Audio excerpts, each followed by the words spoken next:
కాశ్మీర్లో ఉగ్రవాద దాడులు తగ్గిపోయాయని అన్నారు రాజ్యసభలో కేంద్ర హోంమంత్రి అమిత్ షా.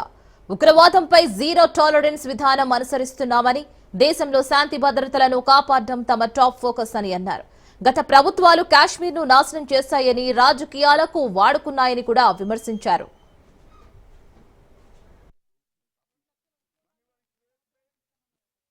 तैतीस साल से आपके शासन में रात्रि के सिनेमा हॉल नहीं खुलते थे, सिनेमा हॉल ही नहीं खुलते थे हमारे शासन में। वहां 34 साल से मरहूम के जुलूस का ताजिया का परमिशन नहीं था, हमारे समय में दिया गया। G20 की बैठक में दुनिया भर के डिप्लोमेट्स वहां शांति से गए। कश्मीर की संस्कृति, संगीत, खाना, कश्मीर की खूबसूरती को एंजॉय कर वो अपने अपने देश में वापिस। इस देश में लाल चौक पर तिरंगा फहराने के लिए हम सब भी गए थे। प्रधानमंत्री और हमारे तत्कालीन राष्ट्रीय अध्यक्ष मुरली मनोहर जी के नेतृत्व में कन्याकुमारी से कश्मीर यात्रा निकली थी। यहाँ से बहुत सारे लोग उसमें होंगे।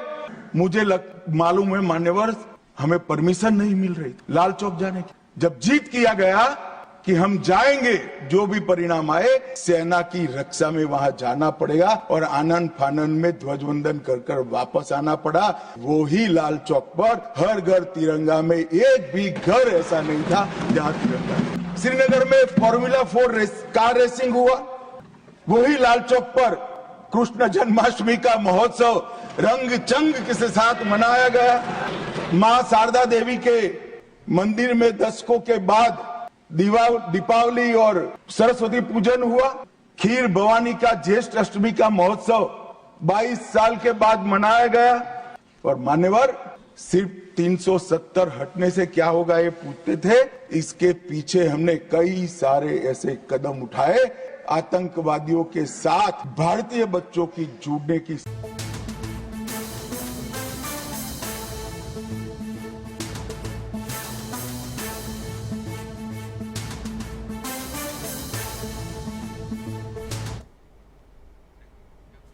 చెన్నైలో జరగబోయే సౌత్ ఇండియా జేఏసీ సమావేశానికి సీఎం రేవంత్ రెడ్డి హాజరవుతారు.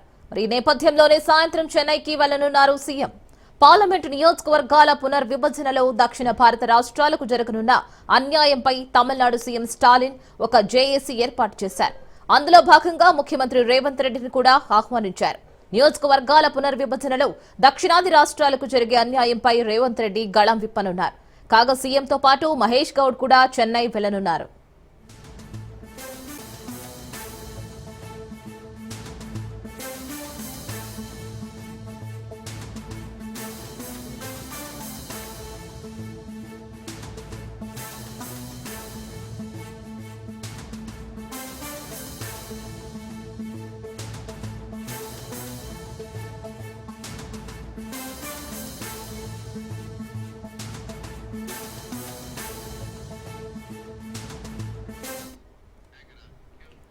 జీవీఎంసీపై కూటమి ప్రభుత్వం ఫోకస్ చేసింది. మేయర్, డిప్యూటీ మేయర్ పదవులపై గురిపెట్టారు. ఇప్పటికే టీడీపీ, జనసేనలోకి వైసీపీ కార్పొరేటర్లు చేరారు. దీంతో మేయర్పై అవిశ్వాస తీర్మానం పెట్టేందుకు రంగం సిద్ధం చేశారు. మేయర్ గొలగాని వెంకట కుమారిపై అవిశ్వాస తీర్మానం పెట్టేందుకు అవకాశం ఉంది.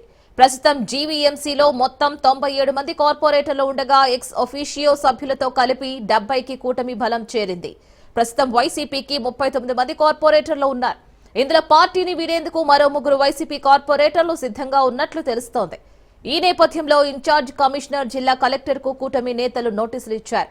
జీవీఎంసీ స్థాయి సంఘం సమావేశంలో అవిశ్వాసంపై చర్చించే ఛాన్స్ ఉంది. మరి ఇప్పటి వరకు ఎలాంటి నోటిఫికేషన్ విడుదల చేయకుండా నిరుద్యోగులపై ప్రభుత్వ నాయకులు అవహేళనగా మాట్లాడడంపై నిరుద్యోగ జేఏసీ చైర్మన్ మండిపడ్డారు. అక్టోబర్ నుంచి జులై 2025 వరకు సాక్షాత్తు అసెంబ్లీ సాక్షిగా మొత్తం 13 నోటిఫికేషన్లు విడుదల చేయాలి. కానీ నోటిఫికేషన్ విడుదల చేయలేదని ఫైర్ అయ్యారు. ఓయూ లైబ్రరీ వద్ద నిరుద్యోగ విద్యార్థులతో నిరసన కార్యక్రమం ఏర్పాటు చేశారు. ఈ అసెంబ్లీ సమావేశాల్లో నిరుద్యోగులపై చర్చ జరిపి నోటిఫికేషన్ విడుదల చేయాలని, లేని పక్షంలో ఏప్రిల్ నెలలో సరూర్ నగర్ ఇండోర్ స్టేడియంలో నిరుద్యోగుల సింహగర్జన ఏర్పాటు చేస్తామని అన్నారు. అయినా ప్రభుత్వం స్పందించకపోతే 1000 మందితో ఢిల్లీలోని ఏఐసీసీ ఆఫీసును ముట్టడి చేస్తామని హెచ్చరించారు జేఏసీ చైర్మన్. జై తెలంగాణ, జై తెలంగాణ. నోటిఫికేషన్ వెంటనే, నోటిఫికేషన్ వెంటనే.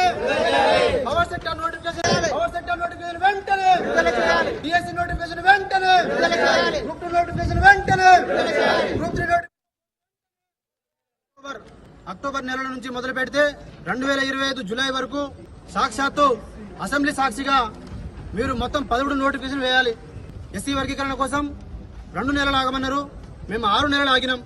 ఆగిన తర్వాత బిల్లు పాస్ అయిన తర్వాత మీరు మాకు నోటిఫికేషన్ వేస్తారేమో అని చెప్పేసి ఆశ పెడితే ఎదురు చూస్తే మీరు ఉద్యోగాలు ఎక్కువయ్యి నిరుద్యోగులు బలుపు ఎక్కువయ్యి పోస్టుల కోసం మాకు వద్దు అని చెప్పేసి మేము రోడ్డు మీద ఎక్కినామని చెప్పేసి డిప్యూటీ సీఎం మరియు సీఎం గారు చెప్పినటువంటి మాటలు మేము తీవ్రంగా ఖండిస్తా ఉన్నాం.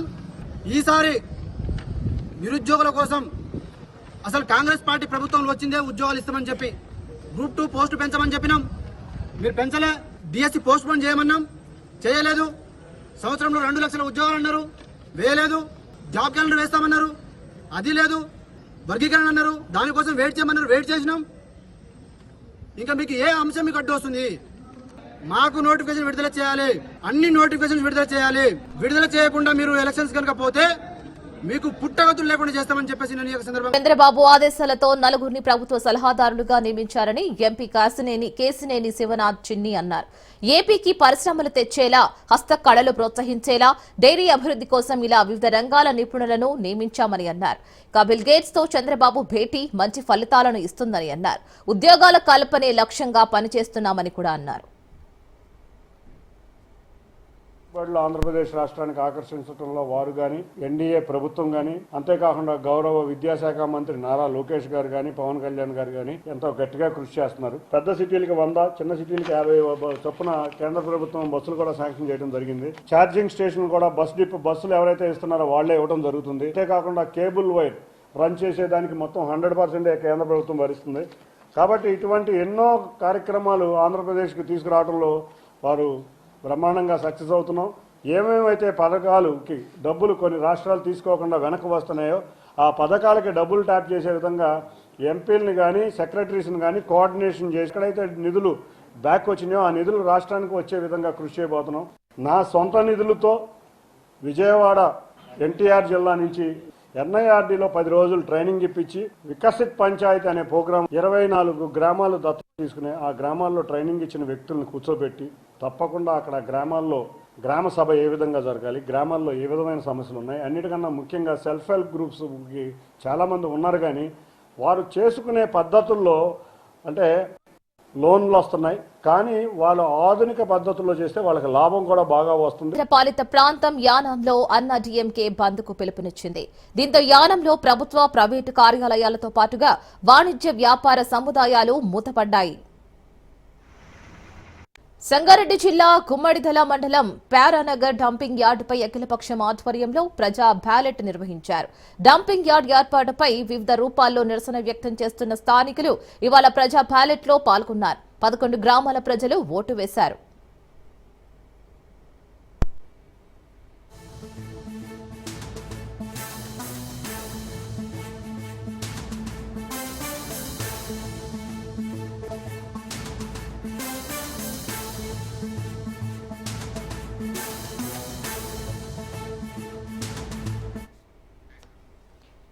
బులెటిన్ లో మరో బ్రేకింగ్ న్యూస్ చూస్తున్నాం. హైదరాబాద్ శ్లోక స్కూల్లో దారుణం జరిగింది. 8వ తరగతి స్టూడెంట్ ను ఉపాధ్యాయుడు చితకబాదాడు. విద్యార్థి పేరెంట్స్ కు చెప్పడంతో మరోసారి దాడి చేశాడు. దీంతో శ్లోక స్కూల్ ముందు విద్యార్థి సంఘాలు ఆందోళనకు దిగాయి.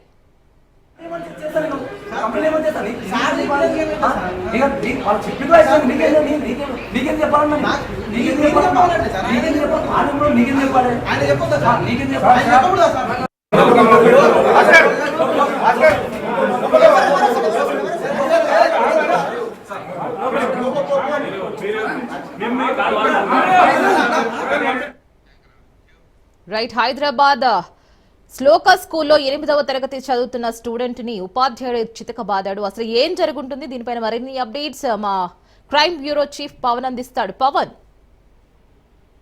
హయత్ నగర్ శ్లోక స్కూల్లో యొక్క దారుణం చోటు చేసుకుంది. అయితే ఈ యొక్క శ్లోక స్కూల్లో ఇంగ్లీష్ మీడియం చదువుతున్న టీచరు 8వ తరగతి విద్యార్థిని కావాలని కూడా 4 సార్లు కొట్టారని చెప్పి కూడా విద్యార్థి తల్లిదండ్రులు కూడా ఫిర్యాదు చేశారు. ఈ యొక్క విషయం తెలుసుకున్న తల్లిదండ్రులతో పాటు విద్యార్థి సంఘాలు కూడా స్కూల్ వద్ద పూర్తిగా ధర్నా కూడా పాల్గొన్నారు. ఒకసారిగా ఉద్రిక్త వాతావరణం కూడా చోటు చేసుకుంది. ఈ యొక్క విషయం తెలుసుకున్న పోలీసులు కూడా స్కూల్ కూడా చేరుకొని అసలు ఏం జరిగిందనే దానిపైన కూడా దర్యాప్తు ముమ్మరం చేశారు. అయితే ఇంతలో మాత్రము ప్రిన్సిపల్ అంటే ఈ యొక్క స్కూల్ కి సంబంధించిన ప్రిన్సిపల్ శ్రీనివాస్ రెడ్డి మాత్రము ఈ యొక్క విద్యార్థి పట్ల ఈ యొక్క పూర్తిగా దీనికి సంబంధించి దాడి పట్ల కూడా అతను స్పందించారు. వెంటనే టీచర్ ని స్కూల్ నుంచి కూడా తీసేస్తున్నట్లుగా దీనికి సంబంధించి సమాచారం కూడా ఆ తల్లిదండ్రులతో పాటు విద్యార్థి సంఘాలను కూడా దీనికి సంబంధించి సమాచారం కూడా చెప్పారు. మొత్తానికి ఓవరాల్ గా చూస్తే శ్లోకా స్కూల్లో కొన్ని రోజుల నుంచి కూడా 8వ తరగతి విద్యార్థి పైన కూడా పలుసార్లు దాడికి పాల్పడిన అవసరం ఏముంది. అయితే విద్యార్థి ఒకవేళ చదువుకోకపోయినా స్కూల్ కి సంబంధించిన వారు కూడా పూర్తిగా అతను చదివే విధంగా కూడా వారికి తీర్చిదిద్దాలి. కానీ ఇలా దాడుల పట్ల దీనికి సంబంధించి కూడా పూర్తిగా తల్లిదండ్రులు పెద్ద ఎత్తున ఆందోళన చేసిన పరిస్థితి చూస్తున్నాము. ఓవరాల్ గా చూస్తే మాత్రం స్కూల్ వద్ద మాత్రం పరిస్థితి ఉద్రిక్తంగా ఉంది. Right Pawan, thank you.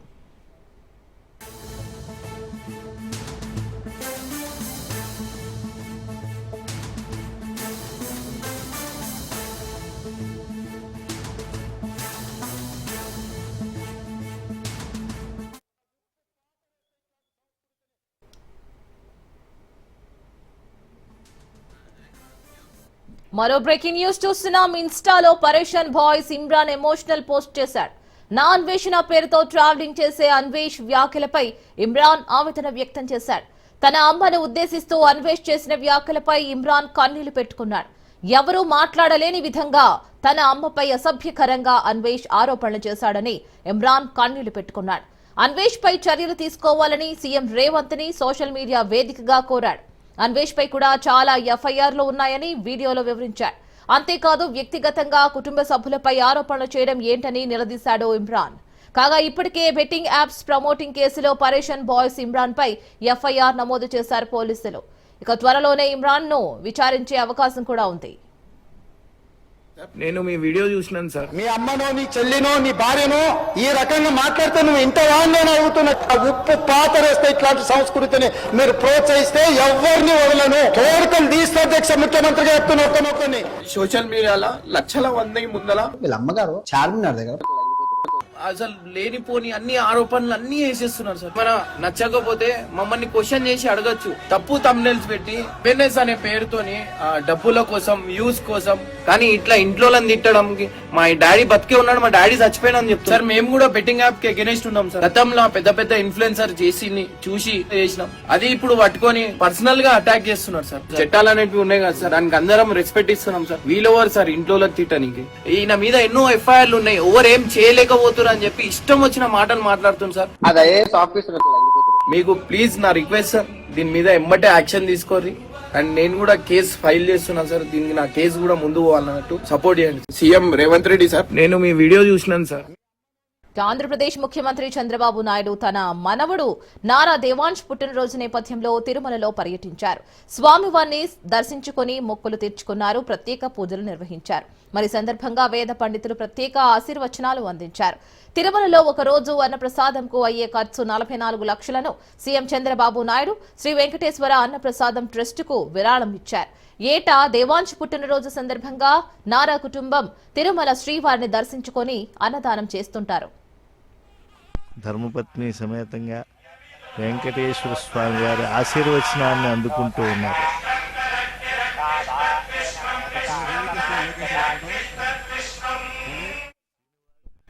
ఈ సందర్భంగా స్వామివారిని దర్శించుకున్న తర్వాత AP CM Chandrababu Naidu emotional అయ్యారు. తాను శ్రీవారి ఆశీర్వాదంతో బతికానని చెప్పారు. ఇప్పటికీ కూడా నక్సలైట్లు దాడి చేసిన ఘటనను గుర్తు చేసుకుంటే భయమేస్తుందని అన్నారు. దేవాంశ్ పుట్టినరోజు సందర్భంగా వెంకటేశ్వర స్వామిని దర్శించుకున్నాం. ప్రతి పుట్టినరోజు నాడు తిరుమలలో అన్నదానం చేయడం మానవాయితీగా పెట్టుకున్నామని అన్నారు. అన్నదానం ఒక మహత్తర కార్యక్రమమని, అన్ని దానాల కంటే అన్నదానం గొప్పదని అన్నారు సీఎం. సంబంధం దగ్గరికి వచ్చారు ధ్వజోజిస్తూ. అలాగే పుత్రులు మరియు అమాత్య శేఖరులు అయినటువంటి నారా లోకేష్ గారు మా దేవాంశ్ పుట్టినరోజు కూడా మా ఇంటి కులదైవం వెంకటేశ్వర స్వామి ఫ్యామిలీ మెంబర్స్కి రావడం వీలైనంత వరకు. అదే మాదిరిగా ఆయన పుట్టినప్పటి నుంచి కూడా అన్నదానం చేయడం ఒక ఆనవాయితీగా పెట్టుకున్నాం. అన్నదానం అనేది ఎన్టీ రామారావు గారు స్టార్ట్ చేశారు. అక్కడి నుంచి ఇంతవరకు కూడా ఎలాంటి ఇబ్బందులు లేకుండా సవ్యంగా జరుగుతా ఉంది. నేను ప్రాణదాన కార్యక్రమాన్ని ప్రారంభించాను. దేవుని ఆశీస్సులు తీసుకెళ్తే మానవ సేవ, మాధవ సేవ రెండు ఉంటాయనే ఉద్దేశంతోనే ఆ కార్యక్రమాన్ని పెట్టాం. 7 కొండలు, ఇది వెంకటేశ్వర స్వామి సొంతం. 7 కొండలు వెంకటేశ్వర స్వామివి అని మనం చెప్తా ఉంటే 7 కొండలు ఆనుకొని ముంతాజ్ హోటల్కి అప్పట్లో పర్మిషన్ ఇచ్చారు. అదే మరి అక్కడ ఇంకొక పక్కన కూడా దేవలోకం, ఈ రెంటికి పర్మిషన్ ఇచ్చే పరిస్థితి. MRKR construction industries private limited 5 ఎకరాలు ఇచ్చారు. ఈ 35.32 క్యాన్సిల్ చేస్తున్నాం. ఇక్కడ ఎవ్వరు కూడా కమర్షియలైజ్ చేయడానికి వీలు లేదు. 7 కొండలు ఆనుకొని ఎలాంటి కమర్షియలైజేషన్ కానీ అపవిత్రం చేసే కార్యక్రమాలు ఎక్కడా ఉండడానికి వీలు లేదు.